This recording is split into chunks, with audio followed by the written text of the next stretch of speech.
സാധാരണ ചോദിച്ചൊരു ചോദ്യം, നമ്മുടെ ഈ കൂടുതൽ ഡിവോഷൻ ആയിട്ടുള്ള നമ്മൾ കാണുന്നുണ്ട് ഈ ചെന്നൈ ട്രിപ്പിൽ കൂടുതൽ പൂജാമുറികളൊക്കെ ഭയങ്കരമായിട്ടുള്ള ഇതും കാര്യങ്ങളും. ഇത് നമ്മളെ കർമ്മത്തെ കൂട്ടുകയില്ല. അങ്ങനത്തെ ആചാരങ്ങളും അങ്ങനത്തെ കുറേ മെയിൻറ്റെയിൻ ചെയ്യുക എന്ന് പറയുന്നത് ഒത്തിരി ബുദ്ധിമുട്ടുള്ളൊരു കാര്യമാണ്. അതും എസ്പെഷ്യലി വിഗ്രഹാരാധനയ്ക്ക് ഭയങ്കര സ്ട്രിക്റ്റാണ്. നമ്മുടെ ലൈഫ് സ്റ്റൈൽ തന്നെ അത് മാറ്റേണ്ടി വരും. കാര്യം നമ്മൾ വിശ്വസിക്കുന്ന ഡയറ്റി നമ്മുടെ വീട്ടിലിരിക്കുന്നു എന്ന് എന്നെ ഞാൻ പ്രത്യക്ഷത്തിലിരിക്കുന്നു എന്ന് എന്നെ എന്ന് വെച്ചാൽ ഒരു ഗസ്റ്റ് വീട്ടിലുണ്ടെങ്കിൽ വീട്ടുകാർക്ക് എന്തെങ്കിലും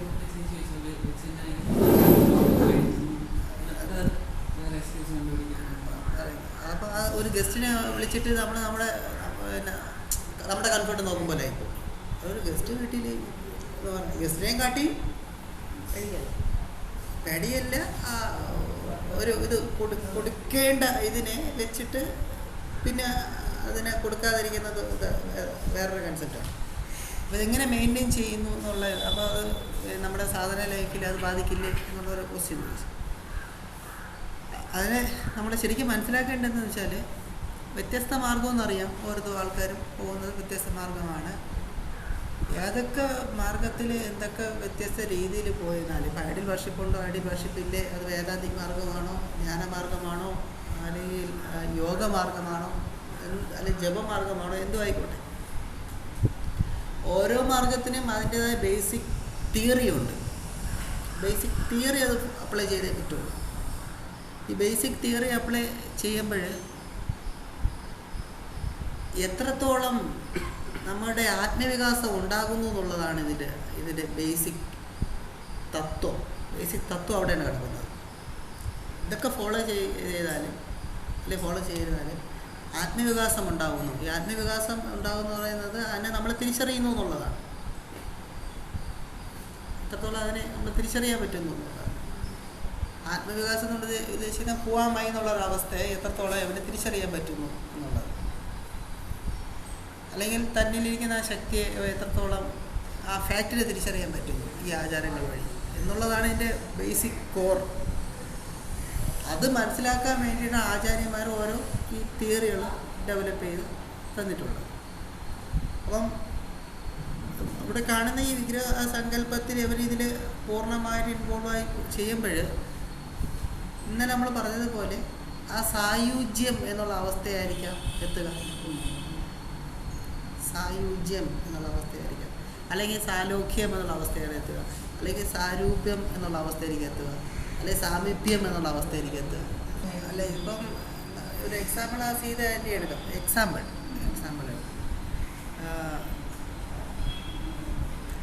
ഇതിൽ ഒരു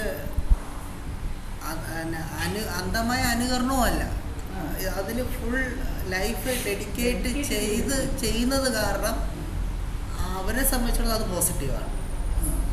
101% പോസിറ്റീവാണ്. അതിൻ്റെ എക്സാമ്പിളാണ് ആ തുളസിയുടെ ഇല ചെടി വരുന്നതും ആ തിരുപ്പതി എന്നുള്ള കൺസെപ്റ്റ് വരുന്നത്. കാര്യം അവരതിൽ സെൽഫിഷ്നെസ് കുറയാണ്. കാരണം ആത്മബോധത്തിലോട്ട് അവർ സഞ്ചരിക്കുന്നതുകൊണ്ടാണ് അവർ ആ സെൽഫിഷ്നെസ് കുറഞ്ഞു വരുന്നത്. എന്നിട്ട് അവർ തന്നെ സമർത്ഥിക്കുന്നുണ്ട്, പക്ഷേ എപ്പോഴും അത് മെയിൻറ്റെയിൻ ചെയ്യാൻ പറ്റുന്നില്ല. അപ്പോൾ ആ ഇന്നസെൻസും ഉണ്ട്. അപ്പോൾ ആ ഈഗോ അവിടെ വർക്കൗട്ട് ആകുന്നില്ല എന്നുള്ളതാണ് മനസ്സിലാക്കേണ്ടത്. അതിൻ്റെ അർത്ഥം അവർ അതിൽ മൂവ് ചെയ്തുകൊണ്ടിരിക്കുന്നതാണ്, ആ കോർ പോയിന്റിലോട്ട് മൂവ് ചെയ്തുകൊണ്ടിരിക്കുന്നതാണ്. അപ്പോൾ ഇത് ഗുണം ചെയ്യുന്നു എന്നുള്ളതാണ് അവരുടെ ഒന്നാമത്തെ കാര്യം. ഗൃഹസ്ഥം ആണ്, ഒരു മകളുണ്ട്.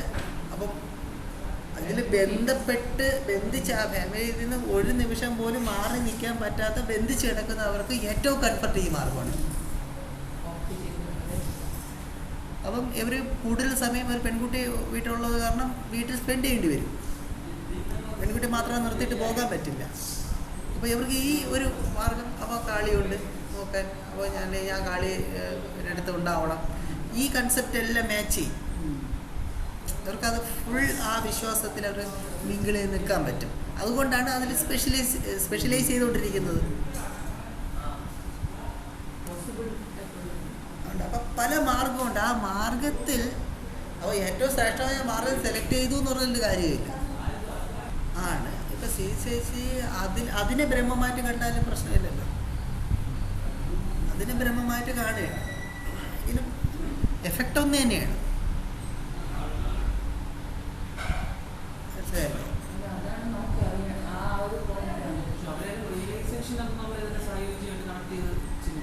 ആയില്ലെങ്കിലും ഇവരുടെ ഫാമിലിയുടെ പലതും ഇതിനു വേണ്ടി കോംപ്രമൈസ് ചെയ്യുമ്പോഴേ അതിൻ്റെ അർത്ഥം ഒന്നതാണ്. അതിൻ്റെ ഒരു പ്രാധാന്യം അവർ കൊടുക്കുന്നു എന്ന് വരെയല്ലേ. ഇപ്പോൾ 50-50 ആയിക്കോട്ടെ. അപ്പം ഇവർ ലൈഫേ അത് ബന്ധപ്പെട്ട് കിടക്കുകയാണ്. ഇപ്പം ഒരു പൂജാരിയെ സംബന്ധിച്ചിടത്തോളം രാവിലെ പോയി ക്ഷേത്രം തുറന്ന് ഇത് ചെയ്ത് അത് ജീവിതമാർഗമാകാം, എന്തും ആകാം, അല്ലെങ്കിൽ ഡെഡിക്കേറ്റ് ആകാം, എന്തും ആകാം. അതേപോലെ ഒരു നിർബന്ധമൊന്നും ഇവരുടെ ലൈഫിൽ പറഞ്ഞിട്ടില്ലല്ലോ. പക്ഷെ ഇവർ ആ പുതിയ നിയമം അവർ കൊണ്ടുവന്നതാണല്ലോ. ഞാൻ എൻ്റെ ലൈഫ് ഇങ്ങനെ ആയിരിക്കും ഞാൻ ചെയ്യുന്നത്. അതിൻ്റെ അർത്ഥം അവർ വല്ല ഒക്കേഷണലി ചെയ്യുന്നതുമല്ല, റെഗുലറായിട്ട് അവർ ആ ലൈഫ് ചിട്ടപ്പെടുത്തി അവരതനുസരിച്ച് ജീവിക്കുന്നതാണ്. അപ്പം ലൈഫിൻ്റെ പാർട്ടാണ്. എന്നിട്ട് അതിൽ ഒരു ചിട്ടപ്പെടുത്തിയ പോരാഞ്ഞ് ഇൻവോൾവ്മെൻറ്റും കാണിച്ചുകൊണ്ടിരിക്കുകയാണ് അതിൽ, ആ ചിട്ടയിൽ. അപ്പം അവർ ആ സായുജ്യം എന്നുള്ള അവസ്ഥയിലോട്ട് തന്നെ എനിക്ക് തീർച്ചയായും പോയിക്കൊണ്ടിരിക്കുന്നത്. അത് അതിൻ്റെ ഡെൻസിറ്റി കൂട്ടാം. അപ്പം നമ്മളിപ്പോൾ ഒരു മണിക്കൂർ ആ സ്പിരിച്വൽ പർപ്പസിന് വേണ്ടി സ്പെൻഡ് ചെയ്തു. ഡെൻസിറ്റി കുറച്ചും ചെയ്യാം, ഒരു മണിക്കൂർ ഡെൻസിറ്റി കൂട്ടി ഒരു മണിക്കൂർ ചെയ്യാം. ആ ഒരു മണിക്കൂർ തന്നെ സെയിം, ആ ഒരു മണിക്കൂർ തന്നെ ഡെൻസിറ്റി കുറച്ചും ഡെൻസിറ്റി കൂട്ടി ഹൈ ഡെൻസിറ്റിയിലും ചെയ്യാം. അപ്പം ആ ഒരു മണിക്കൂർ സ്പെൻഡ് ചെയ്തു എന്നുള്ളതല്ല പ്രാധാന്യം, ഇൻവോൾവ്മെൻ്റ് എന്നുള്ള അതിനാണ് പ്രാധാന്യം.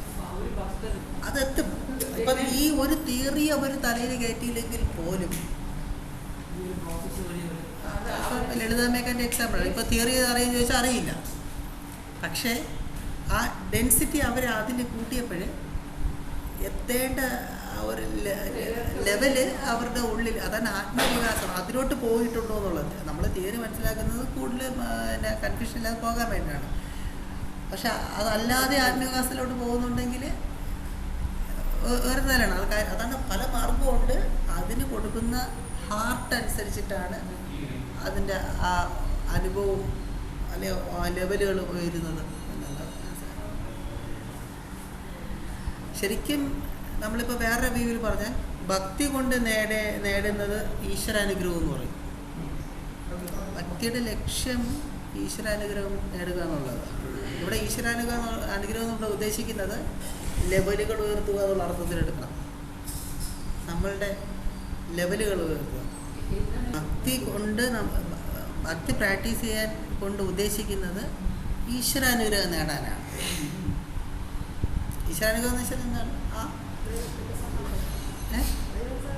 ദൈവസഹായമല്ല, നമ്മുടെ ആത്മാവിലോട്ട് നമ്മൾ ആ ലെവല് ഹുവാമായി എന്നുള്ളത് നമ്മൾ അറിയാൻ അടുത്തുകൊണ്ടേയിരിക്കുന്നത്. അതാണ് ഈശ്വരനെ കൊണ്ടുകൂടെ ഉദ്ദേശിക്കുന്നത്. അതല്ലെങ്കിൽ എന്താ ലക്ഷ്മി തന്നുകൊണ്ടിരിക്കുമോ എന്നുള്ളതല്ല. അതല്ല നമ്മൾ സ്പിരിച്വൽ വ്യൂ പോയിന്റിൽ ഈശ്വരാനുഗ്രഹം നേടുക. അപ്പോൾ ആ ഈശ്വരാനുഗ്രഹം നമ്മൾ ബ്രാക്കറ്റ് എഴുതേണ്ടത് ഹുവാമായി എന്നുള്ളതിലോട്ട് നമ്മൾ സ്റ്റെപ്പ് ബൈ സ്റ്റെപ്പായി പൊയ്ക്കൊണ്ടിരിക്കുന്നു എന്നുള്ള അർത്ഥം. അത് പിണക്കുടിയിൽ പിറന്ന് ഉരുണ്ട് പോകരുതേ എന്ന് ഗുരുദേവൻ പറഞ്ഞതാണ്. ഗുരുദേവൻ ഈശ്വരനെ ആഗ്രഹിച്ച ഈശ്വരാനുഗ്രഹം. അല്ലെ കംഫർട്ടറാണ് ഇരിക്കണമെന്നുള്ള അർത്ഥത്തിലല്ല. അതല്ല ഈശ്വരാനുഗ്രഹമെന്ന് ഗുരുദേവൻ ആഗ്രഹിച്ചത്. പിണക്കുടിയിൽ കിടന്ന് ഉരുണ്ട് പിടഞ്ഞ് മറിയരുത് എന്ന് ആഗ്രഹിച്ചതാണ് അവിടെ അതേ കണ്ട ഈശ്വരാനുഗ്രഹം. അതാണ് മയിലോട്ടാണ് അത് പോയിക്കൊണ്ടിരിക്കുന്നത്. അപ്പം നമ്മൾ ഈ ഭക്തി കൊണ്ട് ഉദ്ദേശിക്കുന്നത് എന്താണ്? ഈശ്വരാനുഗ്രഹം നേടുക. എന്നാൽ തീർന്നില്ല. ഈ ഈശ്വരാനുഗ്രഹം കൊണ്ട് നേടേണ്ടത് എന്താണെന്ന് മനസ്സിലാക്കുക. അത് ഒരു ചാർട്ടാണത്. ഈശ്വരാനുഗ്രഹം കൊണ്ട് നേടുന്നത് അല്ലെ അതുകൊണ്ട് നേടേണ്ടത്, അത് വഴി നമ്മൾ നേടേണ്ടത് ഈശ്വരാനുഗ്രഹം കൊണ്ട് നേടുന്നത്, അല്ലെ അത് കൊണ്ട് നേടേണ്ടത്, അത് വഴി നമ്മൾ നേടേണ്ടത്.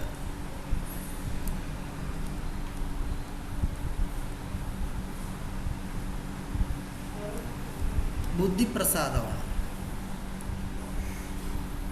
ബുദ്ധിപ്രസാദം എന്നിവിടെ ഉദ്ദേശിക്കുന്നത് ക്ലാരിറ്റി, മൈൻഡ് എന്ന് വേണമെങ്കിൽ പറയാം. ആ അർത്ഥത്തിലൊക്കെ എടുക്കാം അതിന്. കാര്യം നമ്മുടെ ബുദ്ധി നമ്മളെ കൺഫ്യൂഷനാക്കുന്നില്ല. ബുദ്ധി കൺഫ്യൂഷനാക്കുന്നതാണ് കുരുട്ട് ബുദ്ധിയിലോട്ടൊക്കെ അങ്ങനെ ആ രീതിയിലൊക്കെ പോകുന്നത്. ആ ബുദ്ധി പ്രോപ്പർ കാര്യത്തിന് വേണ്ടിയിട്ട് ഉപയോഗിച്ചു പോകുന്നു എന്നുള്ളത്.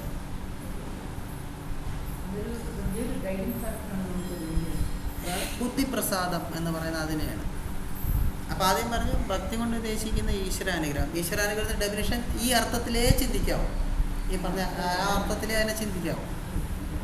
എങ്കിലേ ആ ആംഗിളിൽ നമുക്ക് ഇതിനെ കാണാൻ പറ്റുള്ളൂ. അതിന് വേണ്ടിയിട്ടാണ് ഈശ്വരാനുഗ്രഹം കൊണ്ട് ഉദ്ദേശിക്കുന്നത് ബുദ്ധിപ്രസാദം. ഈ ബുദ്ധിപ്രസാദം കൊണ്ട് ഉദ്ദേശിക്കുന്നത്, അല്ലെങ്കിൽ ബുദ്ധിപ്രസാദം കൊണ്ട് നമ്മൾ നേടേണ്ടത് എന്നുള്ളത്, ആ ബുദ്ധിപ്രസാദം കൊണ്ട് നമ്മൾ ആർജിക്കേണ്ട അടുത്ത പോയിന്റ് എന്ന് വെച്ചാൽ വിവേകം, വിവേചിച്ചറിയാനുള്ള. അപ്പോൾ ബുദ്ധിപ്രസാദത്തിനെയും കാട്ടി മുകളിലാണ് വിവേകം. ബുദ്ധി തെളിഞ്ഞിരുന്നാലേ വിവേകപൂർവ്വം ചിന്തിക്കാൻ പറ്റുള്ളൂ എന്നുള്ള അർത്ഥം. ആ അർത്ഥത്തിലെടുക്കാൻ ബുദ്ധിപ്രസാദം വഴി വിവേകം. ഈ വിവേകം കൊണ്ട് മാത്രമേ ഇന്ദ്രിയ നിഗ്രഹം നടക്കുകയുള്ളൂ. അതാണ് അതിൻ്റെ അടുത്ത ലെവൽ. നമ്മളെല്ലാ ഇന്ദ്രിയങ്ങളെയും ദേഷ്യം നിയന്ത്രിക്കുക, പലതിനെ നിയന്ത്രിക്കുക എന്നുള്ളത് ഈ സമയത്തെ അത് നടക്കുകയുള്ളൂ. ഇന്ദ്രിയ നിഗ്രഹം ചെയ്യുന്നവന് മാത്രമേ മനോനിയന്ത്രണത്തിലോട്ട് പോകാൻ പറ്റൂ. മനസ്സിനെ പിടിയിൽ ഒതുക്കുക എന്നുള്ള ഒരവസ്ഥയിൽ പോകാൻ പറ്റും. മനോനിയന്ത്രണം വന്നു കഴിഞ്ഞാലോ അവൻ്റെ കർമ്മപാശത്തെ അഴിക്കാൻ അവന് പറ്റും. ഇതാണ് എൻ്റെ റൂട്ട്. മനോനിയന്ത്രണം ചെയ്യുന്നവന് മാത്രമേ കർമ്മപാശത്തെ അഴിച്ചെടുക്കാനേ പറ്റൂ. അപ്പോൾ വന്ന് നിന്നത് കർമ്മം എങ്ങനെ കുറയ്ക്കാന്നുള്ള അവസ്ഥയിൽ വന്ന് നിന്നു. അപ്പം ഇത് ചെയ്തില്ലെങ്കിൽ കർമ്മം കൂടിക്കൊണ്ടിരിക്കും, ഇത് ചെയ്തില്ലെങ്കിൽ കർമ്മം കൂടും. മറ്റേ ചെയ്താൽ ഈ റൂട്ട് വന്നാൽ കർമ്മം യവൻ തന്നെ അഴിച്ചു പറക്കുകയാണ് എന്നുള്ള അർത്ഥത്തിൽ അതുവരെയാണ്.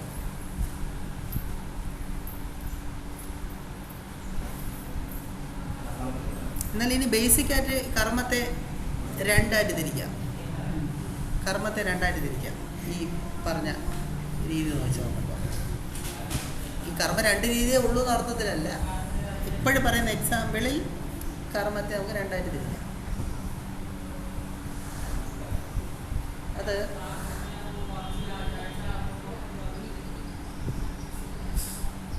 നമ്മുടെ ഉള്ളിൽ നിന്ന് ഇങ്ങനെ വാസനകൾ വരെയാണ്. അതിപ്പോൾ രാവിലെ ഇങ്ങനെ കഴിച്ചിരുന്നിട്ട് ചെങ്ങന്നൂർ സ്റ്റാൻഡിലോട്ട് പോകാം എന്ന് തോന്നിയപ്പോൾ ചെങ്ങന്നൂർ സ്റ്റാൻഡ് നമ്മൾ വെറുതെ അങ്ങ് പോവുകയാണ്. അപ്പോൾ ആരെങ്കിലും എവിടെ പോകണം, ഒരു ചായ പിടിക്കാൻ പോകും, ഇങ്ങനെ പറഞ്ഞ് പോകുന്നതുണ്ടല്ലോ. പോകാമെന്ന് ചിന്തിച്ചിട്ട് വെറുതെ അങ്ങ് പോവുകയാണ്. അവിടെ പോയിട്ട് വേറെ പ്രത്യേകിച്ച് കാര്യമില്ല. വീട്ടിൽ ചെന്ന് പാലും ചായയും ഇതൊക്കെ ഉണ്ടാവും, വീട്ടിൽ ഉണ്ടാവും. പക്ഷേ അതാണ് വാസന അനുസരിച്ചിട്ടുള്ള കർമ്മങ്ങൾ. വാസന എന്താ പറയുന്നത് അനുസരിച്ച് മാത്രം ഞാൻ പോയിക്കൊണ്ടിരിക്കണം. മനസ്സിൽ തോന്നും പോലെ അവൻ ചെയ്തുകൊണ്ടിരിക്കണം. എന്ത് തോന്നുന്നു അത് ചെയ്തുകൊണ്ടിരിക്കുന്നു. അതിന് വേണോ വേണ്ടയോ എന്ന് ഫിൽട്ടർ ചെയ്തിട്ട് അവൻ ആ കർമ്മത്തെ സെറ്റ് ചെയ്യുന്നില്ല. എന്ത് മനസ്സ് പറയുന്നത് അങ്ങ് ചെയ്യുകയാണ്. അതിന് വാസന അനുസൃതമായി ചെയ്യുന്ന കർമ്മങ്ങൾ, ഇതൊരു കർമ്മമാണ്. എന്നാൽ രണ്ടാമത്തെന്ന് പറയുന്നത് വാസനകളെ നിയന്ത്രിച്ചിട്ട് അതിനെ ഒന്ന് രൂപപ്പെടുത്തി അതിനുശേഷം അവഗണിക്കേണ്ടതിന് അവഗണിച്ച് എന്നാൽ ഉൾക്കൊള്ളേണ്ടതിനെ ഉൾക്കൊണ്ട് വിവേകത്തോടെ ചെയ്യുന്ന കർമ്മങ്ങൾ. ഈ രണ്ടാമത്തെ അപ്പോൾ നമ്മുടെ ഫ്രണ്ടിൽ കിടക്കുന്ന ഓപ്ഷനാണെന്ന് അർത്ഥം. വാസനകളെ നിയന്ത്രിച്ച് അതിനെ രൂപപ്പെടുത്തി അവഗണിക്കേണ്ട അവഗണിച്ച് ഉൾക്കൊണ്ടേണ്ട ഉൾക്കൊണ്ടുകൊണ്ട് വിവേക വൈരാഗ്യ സഹിതം ചെയ്യുന്ന കർമ്മങ്ങൾ. അവഗണിക്കേണ്ടതിനെ അവഗണിച്ച് ഉൾക്കൊള്ളേണ്ടതിനെ ഉൾക്കൊള്ളിട്ട് അല്ലെങ്കിൽ പരിഗണിക്കേണ്ടതിനെ പരിഗണിച്ചിട്ട് എന്നിട്ടാണ് ആ കർമ്മം ചെയ്യുന്നത്. അപ്പം എന്ന് വെച്ചാൽ രാവിലെ പിന്നെ ചെങ്ങന്നൂർ പോകാം എന്ന് ചിന്തിക്കുന്നവന് എന്തിനാ ഞാൻ പോകേണ്ട ആവശ്യം? വേണ്ടെന്ന് ചിന്തിച്ചാൽ അത്യാവശ്യം അല്ലാത്തെങ്കിൽ വേണ്ടെന്ന് വയ്ക്കാമല്ലോ. അപ്പം അങ്ങോട്ട് പോകുന്ന കർമ്മം കുറയ്ക്കാം. അങ്ങനെ എക്സാമ്പിളായിട്ട് പറഞ്ഞു എന്നേ ഉള്ളൂ അത്. അപ്പം അങ്ങനെ രണ്ട് രീതിയിലുള്ള കർമ്മമാണ് നമ്മുടെ മുന്നിലുള്ള ഓപ്ഷനായിട്ടിരിക്കുന്നത്. ആദ്യം പറഞ്ഞ കർമ്മത്തിൻ്റെ പേരാണ് പ്രേയാമാർഗം എന്ന് പറയും. പ്രേയാമാർഗം തോന്നുന്ന അനുസരിച്ച് അങ്ങ് ജീവിച്ച് കർമ്മങ്ങൾ ആഡ് ചെയ്ത് പോയിക്കൊണ്ടിരിക്കുന്ന അവസ്ഥ. അപ്പം ആ ആദ്യം പറഞ്ഞതിൻ്റെ ഇതെന്ന് വെച്ചാൽ കോർ പോയിന്റിലോട്ട് പോകില്ല. അവൻ്റെ ഒരു കർമ്മവും ആ കോർ പോയിന്റിലോട്ട് പോകാതെ വേറെ എവിടെയോ പോയിക്കൊണ്ടിരിക്കും. ഈ ചരട് പൊട്ടിയ പട്ടം പോലെ. ചരട് പൊട്ടിയ പട്ടത്തിൻ്റെ അവസ്ഥയാണ്. കാറ്റ് അങ്ങോട്ടടിച്ചാൽ അങ്ങോട്ട് പോകും, ഇങ്ങോട്ടടിച്ചാൽ ഇങ്ങോട്ട് പോകും. അപ്പം അതിൻ്റെ കർമ്മം എന്താണ്? പറക്കുമെന്നുള്ള കർമ്മം ചെയ്തുകൊണ്ടിരിക്കുകയാണ്. പക്ഷെ അതൊന്നും ആ കോർ എത്തേണ്ടടുത്ത് എത്തൂല. രണ്ടാമത്തെ എന്ന് പറയുന്നത് ശ്രേയാമാർഗം എന്ന് പറയും. അത് വലിയൊരു ക്യാമ്പ് ടോപ്പിക്കാണ്.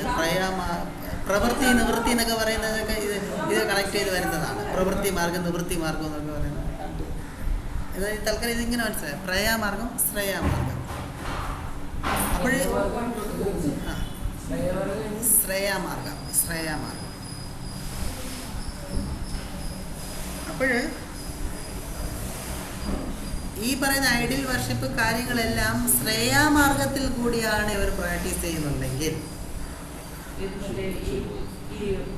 നേരത്തെ നമ്മൾ പറഞ്ഞില്ലേ ഐഡിയൽ വർഷിപ്പ് ഇങ്ങനത്തെ അതും അതിൻ്റെ അപ്പം അതിൽ ചെയ്യുന്ന കർമ്മങ്ങളെല്ലാം ശ്രേയാമാർഗത്തിലൂടെയാണ് അവൻ ചെയ്യുന്നുണ്ടെങ്കിൽ അത് പിന്നെ ഓപ്പോസിറ്റ് ആ കോർ പോയിന്റിലോട്ടാണ് പോകുന്നത്. ഈ മോളിൽ പറഞ്ഞ അതെല്ലാം ഓക്കെ ആവില്ലേ അവരെ സംബന്ധിച്ചിടത്തോളം? അവരെ ഭക്തി ഈശ്വരാനുഗ്രഹത്തിലേക്ക് എത്തിക്കുന്നു.